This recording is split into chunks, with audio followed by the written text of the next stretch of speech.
नमस्कार। आज हम इस वीडियो में चर्चा करेंगे विधानसभा आम चुनाव 2023 के मॉक पोल की संपूर्ण प्रोसेस का। साथियों, वीडियो को शुरू से अंत तक पूरा देखें। मॉक पोल को साधारण भाषा में आप समझें और एक वीडियो में पूरा मॉक पोल यानी संपूर्ण वोटिंग प्रक्रिया है वो आप इस वीडियो में समझ सकते हैं। मैं कोशिश करूँगा कि सभी के समझ में आए और सिंपल भाषा में सबसे पहले समझाने की कोशिश करूँगा। साथियों, मॉक पोल वास्तविक मतदान शुरू होने से 90 मिनट पहले आयोजित करना है हमें, यानी 5:30 AM पर मॉक पोल हमें शुरू करना है। 7 बजे से वास्तविक मतदान शुरू होगा, तो 5:30 बजे हमें मॉक पोल है वो स्टार्ट करना होगा। आपको सबसे पहले क्या करना होगा, 5:15 बजे, मैं सबसे पहले की प्रक्रिया बताऊंगा। 5:15 बजे आपको मशीनों को जोड़ लेना है। मशीनों को जोड़ने के बाद हमें 5:15 बजे 5-10 मिनट में मशीन जोड़ लेंगे। मशीन जोड़ने के बाद में एक बहुत ही इम्पोर्टेंट चीज़ वो ही ध्यान रखनी है कि वीवीपैट की जो पीछे की नोब है उसको वर्टिकल में करना है, नोब को खड़ी करनी है, यानी वर्किंग मोड में नोब को करके छोड़ना है।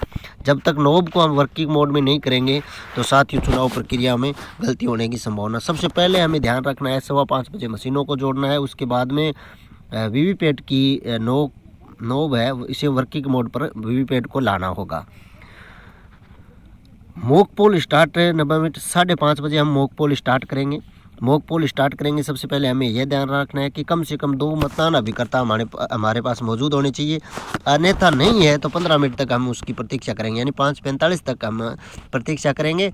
उसके बाद में हम मॉक पोल है जितने भी मतदान अधिकारी हम उसमें मौजूद रहेंगे, PO1, PO2, PO3 और PRO साहब, जिन तीनों मिलकर हम काम कर सकते हैं। साथियों, जैसे मशीन ने हम 5-5:30 बजे हमने मॉक पोल स्टार्ट कर दिया और मॉक पोल जैसे स्टार्ट किया, एक कम से कम 50 मत सभी नोटा सहित सभी को हमें कैंडिडेट्स को वोट देने हैं। तो जैसे किसी क्षेत्र में 10 कैंडिडेट है नोटा सहित, तो हम 5-5 वोट उनको देंगे, कम से कम 50 वोट हमें डालने होंगे। और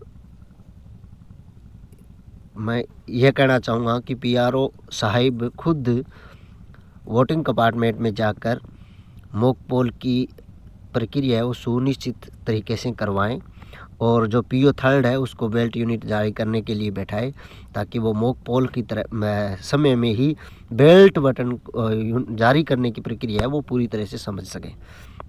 मॉक पोल जैसे ही पूरा हो गया, हमने लगा कि हमने 50-50 वोट डाल दिया, उसके बाद में क्लोज बटन दबाने से पहले हमें टोटल बटन दबाना है, ये ध्यान रखना है। क्योंकि कहीं अगर हमने क्लोज बटन दबा दिया और हमने तो अपनी तरफ से पूरे 50 वोट डाल दिए, उनको समान वोट डाल दिए, परंतु क्या पता कोई एक आध वोट अभिकर्ताओं ने ऐसे ही डाल दिया होगा। तो इससे पहले आप टोटल बटन को दबा लिए। टोटल चेक करने के बाद में आपको लगे कि हाँ ये सही है, उसके बाद में हम क्लोज बटन दबाएंगे। जैसे क्लोज बटन दबा देंगे उसके बाद में हम रिजल्ट दिखा देंगे। रिजल्ट दिखाने के बाद में वीवीपैट की पर्चियाँ हैं वो गिनती कर लेंगे और काले लिफाफे में डालकर बंद कर देंगे।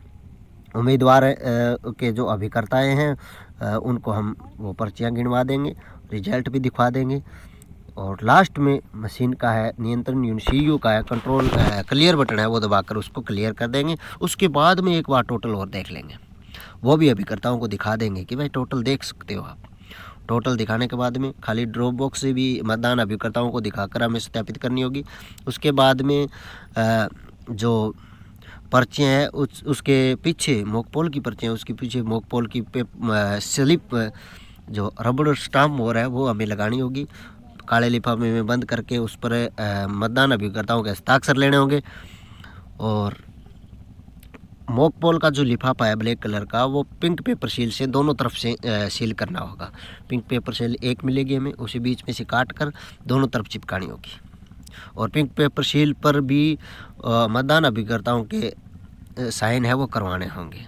साथियों, वीवीपैट को ड्रॉप बॉक्स को एड्रेस टैग के द्वारा हम सील कर देंगे। नियंत्रण CU है उस पर ग्रीन पेपर सील लगाएंगे, विशेष टैग लगाएंगे, एड्रेस टैग लगाएंगे और मतदान अभिकर्ताओं के साइन कराएंगे। साथियों, सबसे ध्यान यह रखना है स्पेशल टैग है उसके पीछे मतदान अभिकर्ता के साइन करवाने का दिया हुआ है वो, तो हमें वो अच्छी तरह से करवा लेना होगा। मॉक पोल पीठासीन अधिकारी है, मॉक पोल प्रमाण पत्र भागफेस्ट वो तैयार करेगा, उस पर भी मतदान अभिकर्ताओं के साइन होंगे। वो सब करवाने के बाद में हमें कुछ भी नहीं करना है। CU बटन है, CU है, उसको हमें क्लोज कर देना है, ऑफ कर देना है। ऑफ करने के बाद जैसे ही 6:58 हो तभी हमें CU को वापस पुनः चालू करना है। चालू करने के बाद में वोटिंग है, वास्तविक मतदान है वो स्टार्ट कर देना है। ये मॉक पोल की प्रक्रिया थी साथियों। अगर किसी भी साथी के मॉक पोल की प्रक्रिया में कोई भी दिक्कत आए किसी भी प्रकार की, तो हमें कमेंट बॉक्स में ज़रूर बताएं। हम साधारण भाषा में सही सिंपल लैंग्वेज में आपको बताने की कोशिश करेंगे। धन्यवाद।